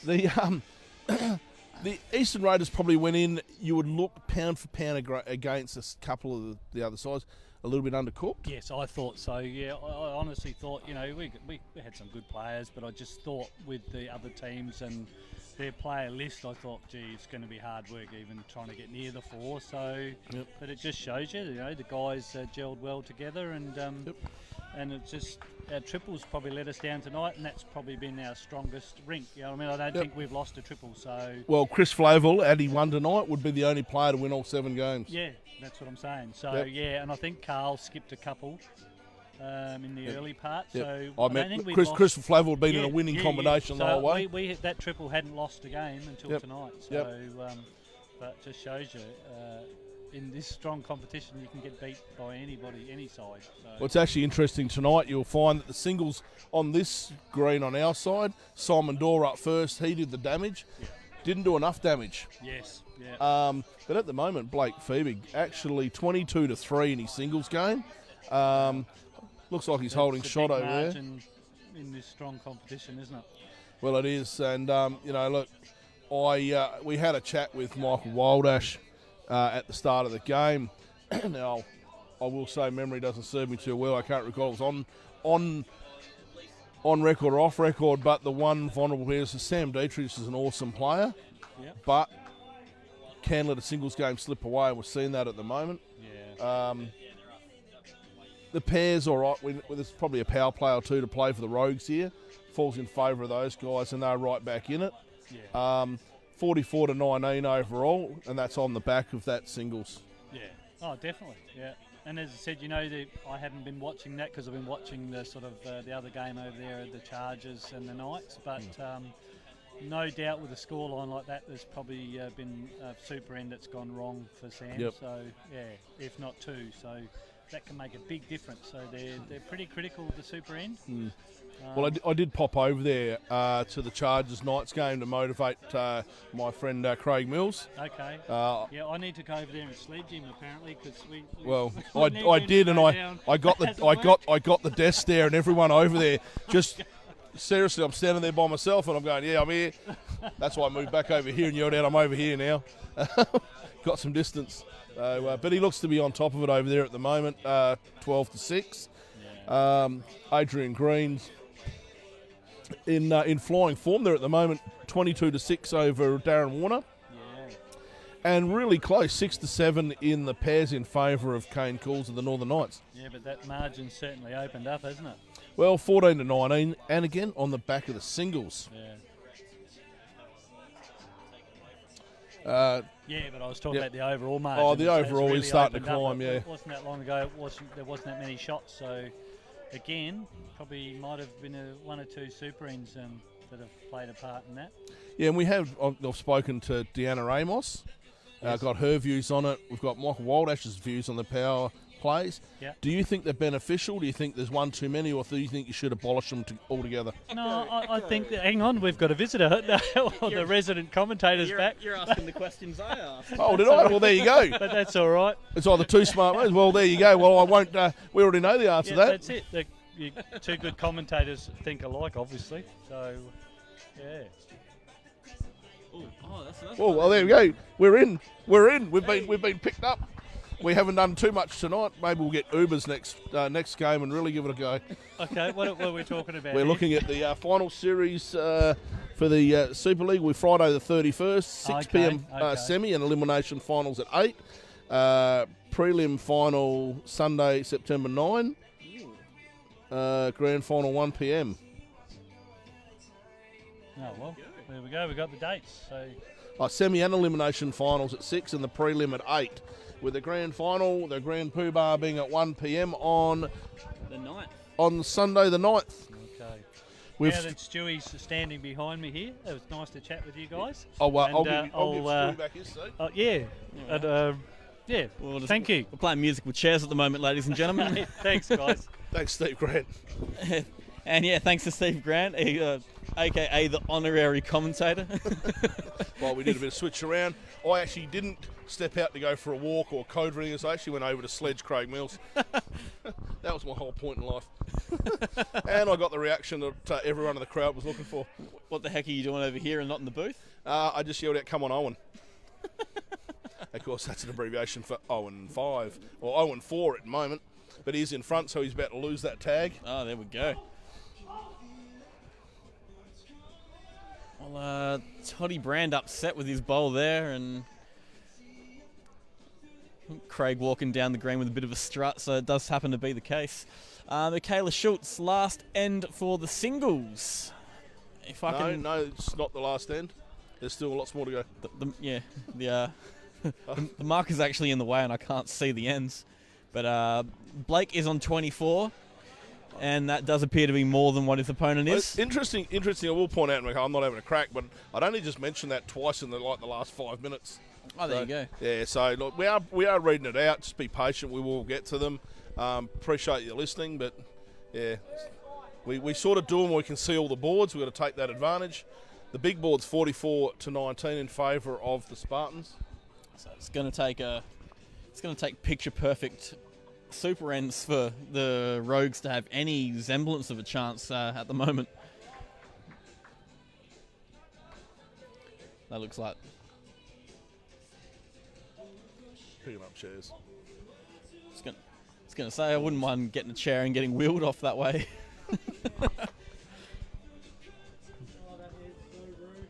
Oh, yeah. Have you played a power play yet? No. So just asking. Well, way you go, mate. Yeah, why not? Why not? So Ash Close taking the advice of the commentators, which is generally suicidal. Fraught with danger. Right, so I've been called out. He was pointing at you, actually. No, I don't think he was. Yep, so power play. So if they get this up, do we get to run on the green and high five? I hope so. I kind of want to. I'm not sure how much we can get away. You and Graham, do you think the comp should expand to singles, pairs, triples, and fours? Only one problem with that is the rink availability. Yeah. And the other thing is, because we have so much fours with pennants and just general competition club tournaments and the odd tournament, the odd state event here and there, I think fours is considered a boring format to players because it's just so commonly used. So yeah, the problem with fours also is the fact that the number of bowls out of the hand, the ends that you can turn, you'd struggle with the 18 ends in the time limit as well. And the other thing is, because there's only 12 players per team and 6 are out there already, gives you 10 out of your 12 you've got to pick every week. And I know with a team like the Comets, they only had 7 of their 6 available this week. So they only just managed to put a team together. So yeah, well, with the Friday nights, and look, and good on every player that's been involved, done everything they can to give the utmost involvement that they can. But I spoke about Kane Goswell, who's over there playing his first game for the Chargers. Round 1, he wasn't picked. He came and spent 10 hours on a bus to get here to be part of the game. And there's many other examples like it. We know people like Andrew Hill, of course. Yeah, from Berry. From Berry coming down. There's a lot of people coming over from the York Peninsula and, from the Copper Coast and so forth coming down to try and make the Friday night games. Yeah. All right, so, it's not easy. Young Nathan Black's on the screen right now. I mean, he would have finished school, got home, something to eat, changed, and then jumped in the car to get down here on time. If that, he might have had to change and eat in the car. You never the times that people take to get here. Traffic and whatever else. And I finished working Welland at 4:30, and I'm getting here at 5:15, just sighing relief that I didn't get held up on Salisbury Highway. So. Larger squads, that could be implemented, but I think the more people you add to this, the more you risk watering the standard down. I was about to say, you start watering down the gene pool. Does it take away from what's trying to be achieved? Naturally, well, I think there were great steps made with implementing the juniors, making sure women had to be picked because otherwise people could, it could be considered the taboo sexist kind of league, but. At the same time, I think what we've done here and now, it's a good mix of everything. I think that the way that reality is that the squad mix-up's great. I will jump to the right just quickly on pennants. There's been a lot of conversation about dropping one rink from the competition, so it's a 3x4. If you have a look at it, and look, let's have an honest appraisal. If you got rid of the bottom 4 players in each of the Prem teams or whatever else, what would the result be? What would the comp look like? So you've got someone like a Wayne Rudiger, Scott Tholborn, Max Koenig, they're playing, or Nathan Pedersen, they're playing against a stronger 4. There's not, I don't mean to be rude, there's no passengers in there. Yeah. What does that look like? It only increases the standard of Premier League, and... my idea. And when you look at when you look at Queensland, Victoria, New South Wales, the three strongest states when it comes to the Ali Shield, the National Sides Championship to the less informed, all their premier competitions are 3 rinks of 4s. That's what the state squad is. It's 3 rinks of 4. It just gives the players that are selected and that form the highest possible competition that is available. And that way, when we come up against all these eastern state sides that are full of Australian reps and borderline Australian reps, that we've actually got a competitive chance. Yep. Sure, we won it a couple of years ago, but it was 28 years between the first time and the second time. So, Because Sharon's just suggested there that regional competitors have other sports commitments, and that's right. And you know what? Conversely, so do all of them, I guess, in one way, so to another. And it's then your decision what you find to have the most value in your life. That you need to make a decision. And people like Craig Bradley played for Port Adelaide, drafted over to Carlton, but also as a member of the state cricket team. Yeah, had to make a decision. Or Shannon Hearn was in the same boat, drafted by the West Coast Eagles, and he was just given a contract with the Redbacks on the same day almost, and had to choose between cricket and footy. Yep. So, decision. I'm not suggesting that what Sharon's made mention there is that, but yeah, you're right. You go and play football. You're gearing up for. Have a look at it. There we go. Right, well, there we go. We're in here. Ashley Close, promising creative bowling. There's Brady Slater over there wondering where he fits into the team. Because that's the reaction I thought I was going to get. Yeah. I don't think he's enjoyed himself this evening. Still. Oh, this should be interesting. I think I know what he's doing here. It'd be interesting at the very I least. don't really want to sit here. Ashley, if anything, the consummate showman in lawn bowls. I think he's played this okay. He's lost it. Oh, well, he's just finished tight. Yeah, to make a bloke feel nervous, Ash. One's not enough. Well, Not enough. We needed the 4. Well, so Blake Feebig's obviously put any comeback out of the question. How do you plan to tackle the rest of this game? Blake's got a new face, has really given it to Deeds. So we just got to look at the score, have a bit of fun. Throw a yellow can in, score a few shots, enjoy yourself. It's Friday night. There we go. Strap yourselves in, ladies and gentlemen. Ashley Close is going to put on a bit of entertainment. Not saying he's going to break dance on the green, but he's going to. He might break something. One makes 2 on the power play, so they go 12-11. So I'm sort of half right. yeah, it's not the ideal result for the power play, but heck, you take what you get, especially when the overall is already a foregone conclusion. Yeah, well, they're looking at. If the big board's accurate, they need about 2 to 3 shots every end. There's which with 10 ends to go or thereabouts, bit of an ask. Yeah, they have to double their score in 10 ends, Yeah. and they're already past the halfway mark, so a huge ask. I don't think it'll happen. I think the Spartans are playing too well to allow it to happen as well. It's going to take a huge collapse to be even a factor. So you're suggesting that the Comet Spartans are finishing 1 and 2. I would have to say 40. That leaves the Knights right where they are, and the Chargers are playing for 4th position at the moment. So the top 3 are locked in. Yeah, yes. And the Chargers giving the Knights an absolute belting at the moment. Yeah, they're 52 to absolute 20. bath. So, and Max Kleinig, that's the great challenge. Like football, your last 4 are most important. Also gives more players a chance to play at the highest level. Absolutely. I think that's going back to our discussion of pennants and reducing it to 3. Max with a debate to support keeping it at 16. Yep, absolutely. As I said, throw some controversy out there, conversations that you hear out and about that some of the players were looking for. I mean, I'm in support of 16 because I knew if it was reduced to 12, I'm in the second side. my time in Premier League is donezo.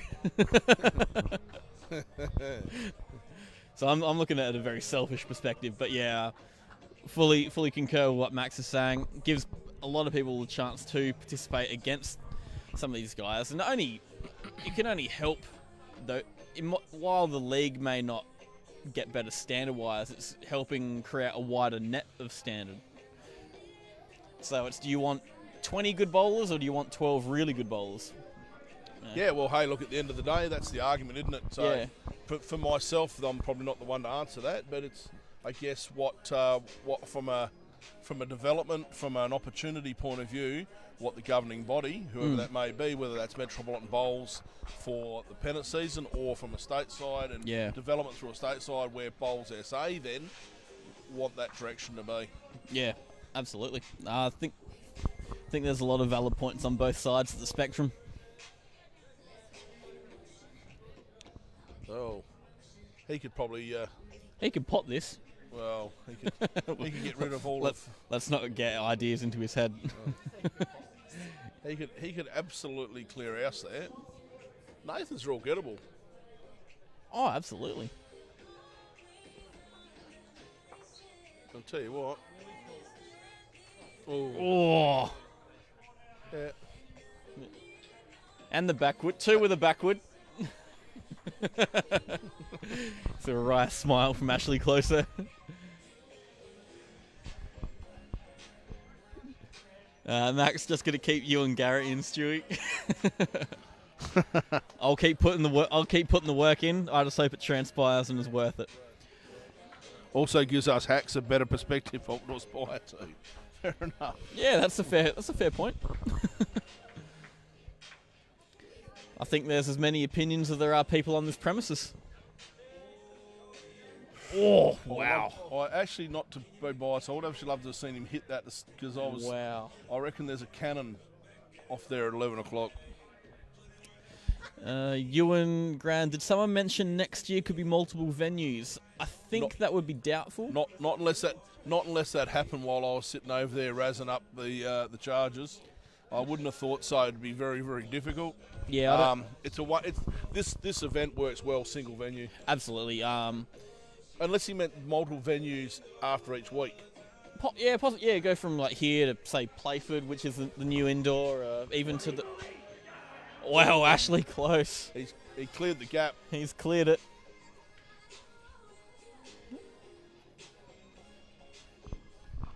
A plethora of room for Tyson Wilson to draw here, so fully expect it to go back. As David Oss saying, could they have 12 aside to allow for more teams to play at that level? So that's another interesting perspective on the 12 aside argument. I think we've gone from Super League commentary to question time.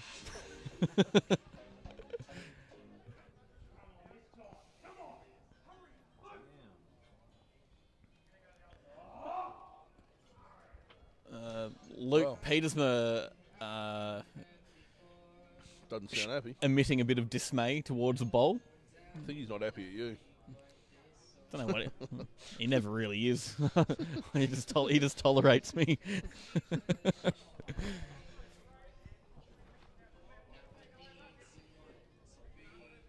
I think that reaction might actually be a good indication of how this night's game has gone for them, because the Chargers have just gone from strength to strength to save their season. Well, they've definitely given it an opportunity anyway. Well, Bombers by 23 with halfway through the last quarter. Sharon Kane, better here than in Parliament now. Oh, there you go. Well, if this falls through for us, TJ, at least we know we can get a job elsewhere talking rubbish. Well, at least we beat Prime Minister by the end of the week. Both of us, by the way they rotate them through. It's like if you haven't got to go, you're entitled. Yeah, next in line.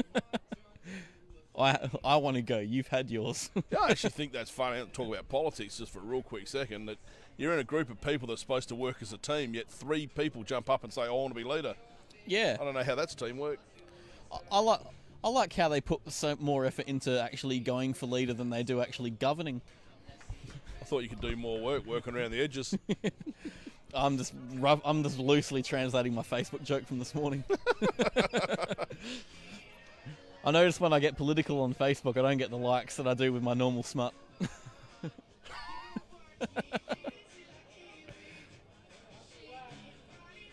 Wow, lovely shot there by Brady. One to Brady. If anyone wondering how he got the nickname Mui, it's actually short for samurai. Don't ask me how, but that's just the way it is. What's the overall score for the Rogues v Spartans? 49 to 31. In favour of the Spartans.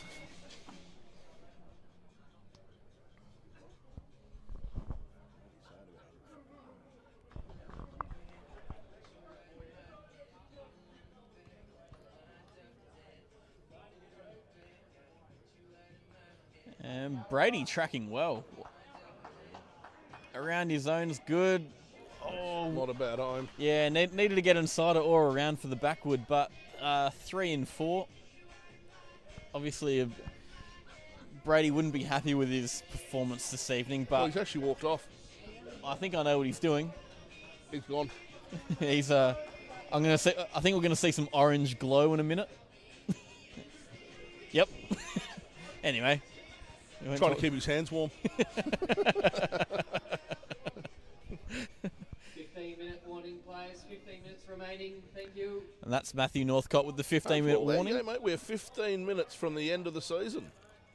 And well, Tyson Wilson, Until we go into the the major time, the big time, big time. big bowls. The- Do you know we've he's done- going to risk this? No. Yeah. Would you put money on him to actually pump those two through? I think he's going to get one behind or at least cover the jack spillage before he plays that. He's got to be looking at it though. You'd think. Oh, absolutely. He alluded to it earlier. Yeah. I think he'll play the riskier shot, but he just wants to make sure it's worth Sometimes it. you just want to see that bowl go behind so you can see that big shot. To Yeah, see, exactly. How's he going to do this? Because I can say, yeah, he knows what's happening. Tyson's. If there's one guy I can count on to play a big shot like that, it's Ashley Close. I led for him in a Schroeder Shield many, many years ago. Well, we're going to see the big shot We're going now. to see the big shot now. It's just, Well, they got 4/3. Rip them out both clean, no jack movement. Yep. This is vintage Close. yep. He's got to hit that smack dead on, so there's no splash. I dare say we'll get another interview if he nails this. He doesn't like it. I wouldn't either. Oh, he's got one pill left.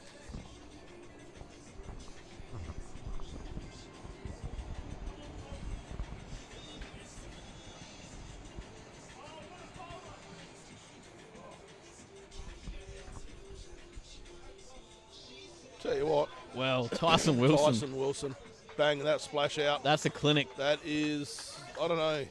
He can get them all. They can all he go. He hits the last bowl. They all go. There's no point letting them stay there.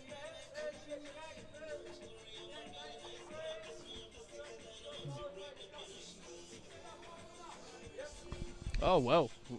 Ash is going to get the inside edge off his own and swipe jack through.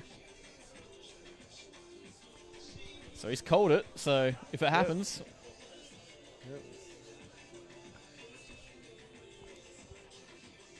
Ugh.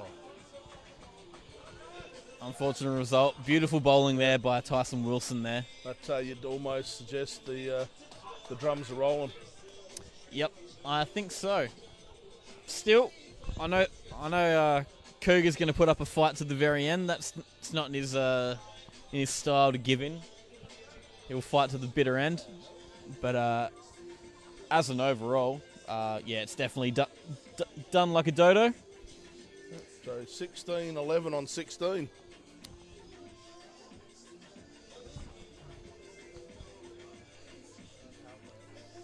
So both playing their power play on the 17th end. Well, That'll be the last power play for both teams too. yes. And the overall board for the Chargers Knights, 57 to 24. Still on 54 ends, amazingly. I tell you what, that's a good game. How it's been fluctuating without an end moving, I don't know. So but- I think my motivational talk to the skipper of the triples worked. He's up 25-8.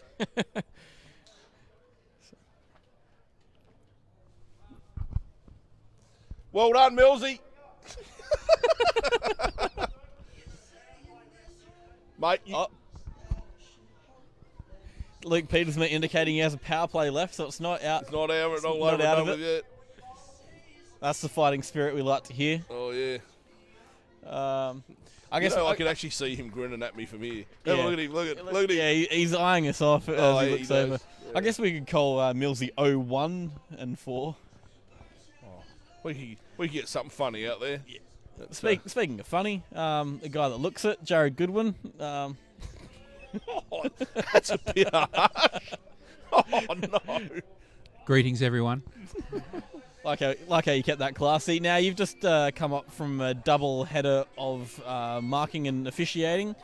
What's the overall mood out there? How are all the teams looking going into the playoffs? Well, it's pretty interesting because I think there's a couple of hinging results that could factor in. Basically, what happens right here now is the fact that the Knights, due to this result, will stay third. And the Chargers are a good shot at jumping into the 4. Yeah, well, the Knights they've been convincingly beaten tonight. They've, I marked the game with Greeny playing Warner, and Greeny was just vintage Greeny tonight. 25-6. Yeah, he was just all over it. Didn't miss a beat all night. Last week against Ashley Halls, he was in the same form as well. Just anything that he touched went to gold. He had the Midas touch for that matter. Just beautiful shot selection all game long.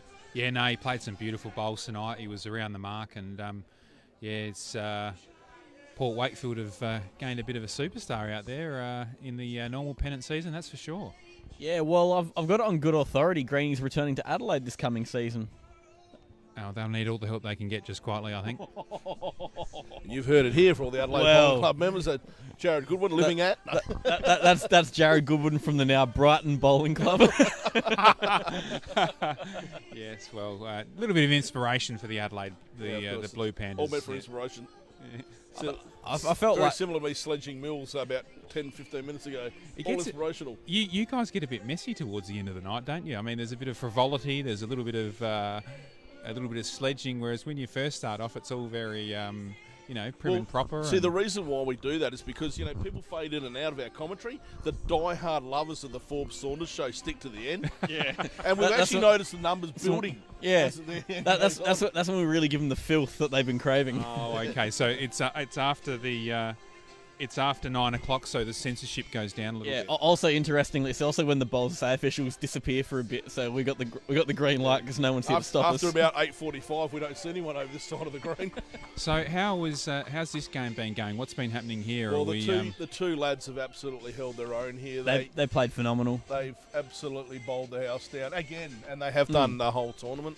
Ashley Close, I'll give a bit of a commendation to. He's played very admirably, but Brady Slater been convincingly beaten by Nathan Black, and as a result, Tyson's just had the gift of the gab from the bowls in the head. Future Holdfast teammate, perhaps maybe of these two here on this rink, young Blackie. Josh just commented goody, so let's retract that statement. All right, we'll retract that for now. Otherwise, no one's invited to his 18th tomorrow. Happy birthday, Josh, for yesterday, the big 18. Birthday to you. This does get messy at this time of the night. It's, I think the first sing song in the commentary pit. So that's been recorded on air. I mean, we're basically just putting all our creative eggs into. That's hung. Well, that hand has been murder to bowlers all season long. 3 different results. That has been the cursed hand of the tournament so far. Yeah, each of the games I've suggested going away from the clubhouse on this side's been tricky. There's a perfect line in there if you're either side of it. It's yeah. Oh, and near it. Yeah. It's funny. Eric Datson's umpiring this on this rink here, and he's wearing a 4XL long sleeve official shirt. If the wind picks up, he'll take off, I think, just quietly. A giant parachute. When you said 4X, I thought you were indicating an enemy to one of our major sponsors in West End. No. 4XL is in extra large shirt. Just really had to clarify. Thank you. Funny story about that. At work, PA said, "Do you need new uniforms?" I said, "Yes." He goes, "What size?" I said, "Oh, 5XL, thanks." So I went and picked them up, and there was 5XL shirts there. I had no luck that day. Cut them up the middle and sewed them together a little bit. Two and a half XL. You got 2 shirts. Exactly right. The shirt would look like Buffalo Bill. He rubs the lotion on his body. Be a Bunnings crop top. We've got a Silence of the Lambs quote in there now. Yeah, sneaking movie quotes in left, right, and centre. And again, last end, Nathan Black is going to finish this game the way he started it. Yeah, he's had put on an absolute clinic tonight. I mean, we already knew the young lad's potential was sky high, but it seems like he's only getting better from week to week, and same goes for the confidence, and they go hand in hand with one another. Well, selection into the under-18 team, bowling well here, confidence just climbs and climbs. And it's the funny thing about confidence is when you're up there, you're in the rhythm. And again, bang. Yeah, and he's a shoo-in for the under-18s for as long as he's eligible. Of course, all the other under-18s listening, that's technically not correct. Yeah, that's true. As we just seal away one of the spots, S. Forbes, the new coach of the under-18s, has just dropped you right in it. And there's a reason why I'm not a selector for any state team. I'll just be giving things...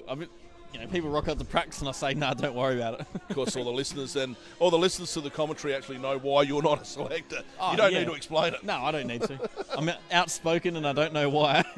So you're coaching the under-18s? No, he's not. But you wanted the frivolity of what happened after yeah, night. this is what happens. Matthew Northcott is still the coach of the under-18 and Cassandra Harvey for the girls, yes. And I will not challenge either of them for leadership. I was going to say there'd be a lot of worried parents if you were coaching There'd be a few under-18 uniforms getting handed back tomorrow, I can tell you that. Yeah, I don't think SA needs no under-18s. They want it to keep thriving and going on. There's no leadership spill in the under-18 coaching team. Of course, the Velociraptors are still sitting back there. They are. Which we've named the under-18 squad. Yeah, the Velociraptors. They sit in a pack. It's like it's like that scene of Jurassic World where they all crowd around Chris hang on Pratt. hang on a sec. Oh, Cass Harvey's there. She's directing. She's doing coaching. She's coaching the Velociraptors. She is Chris Pratt. They might be just huddling together because that wind chill coming through the east, the northeasterly blowing is about 6 degrees out there at the moment. That might have something to do with it. Keith the Weatherman Goodwin. As we have a look at the isometric chart. I might have been called that before once or twice. So back to bowls just quickly for the last couple of bowls. Yeah, we better go back to it. Well, it's like the selectors then. Let's just finish strong on the last end. While we're watching. That's not a horrible bowl, is it now? Well done with mirrors, boy. Smoke and mirrors. He's actually had a really good tournament, Tyson, hasn't he? I mean, he's been phenomenal. And he has, the last couple of years, pennant-wise as well, he has really come along. He's playing good bowls. No, you're absolutely right. Gone from strength to strength, now skipping in Granger's top side. Tell you what, that's not a... You have to earn that spot. That's not far away. Oh, there we go. How many more can we get in 3 bowls? 3 bowls. I feel the need for speed. Don't let that slow down under 50. Yeah. I believe that shot belongs to Mr. Gilmore. Hello. Hello, friend. A little bit of chocolate's just hit the table. How the production team threw a bar of chocolate? Oh, goodness gracious. Look at the size of that thing. The size of it. Don't drop it on my foot, I'll never walk again. Oh, Cougs is around the mark, but he's needed to miss that. Brett Boldy, Josh, your lead's on fire. Oh, yes. Well, that's funny for a lot of the whole fast boys, that comment. Garra, well done. And Michelle lost it, guys. Not sure if you're talking about us or yourself. More so us, I would imagine. Nah, you're hot, mate. Is that the better half of Soul, is it? I believe Yes. so. Look Yeah. at that. Get into that. I still need to talk for a couple ends. So. Yeah, we better not have our mouth full of chocolate just yet. Yeah. That's the size of a bowls mat. Yeah, we put our mouth. I mean, That is a chocolate bowls mat. Kerry L. Johnson update on the night score. It's going from bad to worse. They're getting flogged, Kerry. 61-25. As Jared Goodwin boomed down to the mic at 85,000 decibels. Very insincerely suggesting there was a big score difference. They're getting beaten comprehensively. Yes. They are not having the best of times. Okay, so as that wraps up, I would suggest that's That is a 20 win. to 12. That's a win to the Spartans. The Spartans hold on to second place and that double chance. And by what's happening over there to the Knights at the moment, I would suggest that with the Pirates having a loss, Rogues, Blazers getting up has no effect on the 4. Over there right now, looks like if they get all rinks up, if they get all rinks up, which they have at the moment, the Chargers go Into from fourth. 6 straight into 4th position. So there you go. With the Raiders taking no points tonight, and the Raiders, I think, took 2. Mate, there's So we were talking to Granny, and he was saying that they were watching on very tentatively on that game. Any result for the Knights is going to help their cause, and should our calculations be correct, the semi-final will be between the Hyacinth Comets and the Spartans, and the elimination final between the Northern Knights and the Chargers. So yeah, with the loser of Comet Spartans playing the winner of Knights Chargers. That's how it normally works. Yeah, that's usually how it works. So If not, that's why it's happening now. So the Raiders and the Pirates be a bit disappointed that they had the opportunity there and it's been taken away from them. But full credit to the Chargers for putting in a gutsy last round. Naturally, with finals eligibility, there's a chance they get the return of Wayne Rudiger and Steve Dennis. Don't know if that's a possible thing, but there's definitely that chance. Should the selectors pick the team that way? I'm not sure what their schedules are like. Naturally, the Comets, they still have Scott Tholborn to come back in to their lineup, so it only goes to show how good they could be if he played every game. All right, well, look, we'll just give it... Look, we're going to have to sign off. They're on the last end of the triples over there, but we've got the Spartans 20-17 up. Look, 60-33 on the big board. I would suggest right now that Spartans have won this convincingly. Yeah, it's impossible from every way, angle, and shape you can think of. The Spartans have done well. They get second place. Oh, not second place, but they get the second double chance. Yep. And, best of luck to everyone next week in the finals. And we'll catch you at some stage next Friday night. Yeah, and don't forget to tune into the weekly show on Wednesday from 4 p.m. Now, I've been told that you're going to be making a guest appearance. Yeah, replacing Matt Northcott. And then the week after, replacing me. Yeah, so I'm in Victoria actually, looking into bowl. No, I'm not doing bowls. I'm not going to lie. It's actually to do with work. So yeah, next week's my work experience, and then I take over. I'm slowly infiltrating bowls media. He's slowly taking over from me. My plan has worked. Bring the Forbes in and get him to take over. So anyway, from Stewie and myself and everyone at Bowls SA and the SA Super League Round 7, thanks for tuning in, and we'll look forward to you tuning in next game. Thank you. See you next time.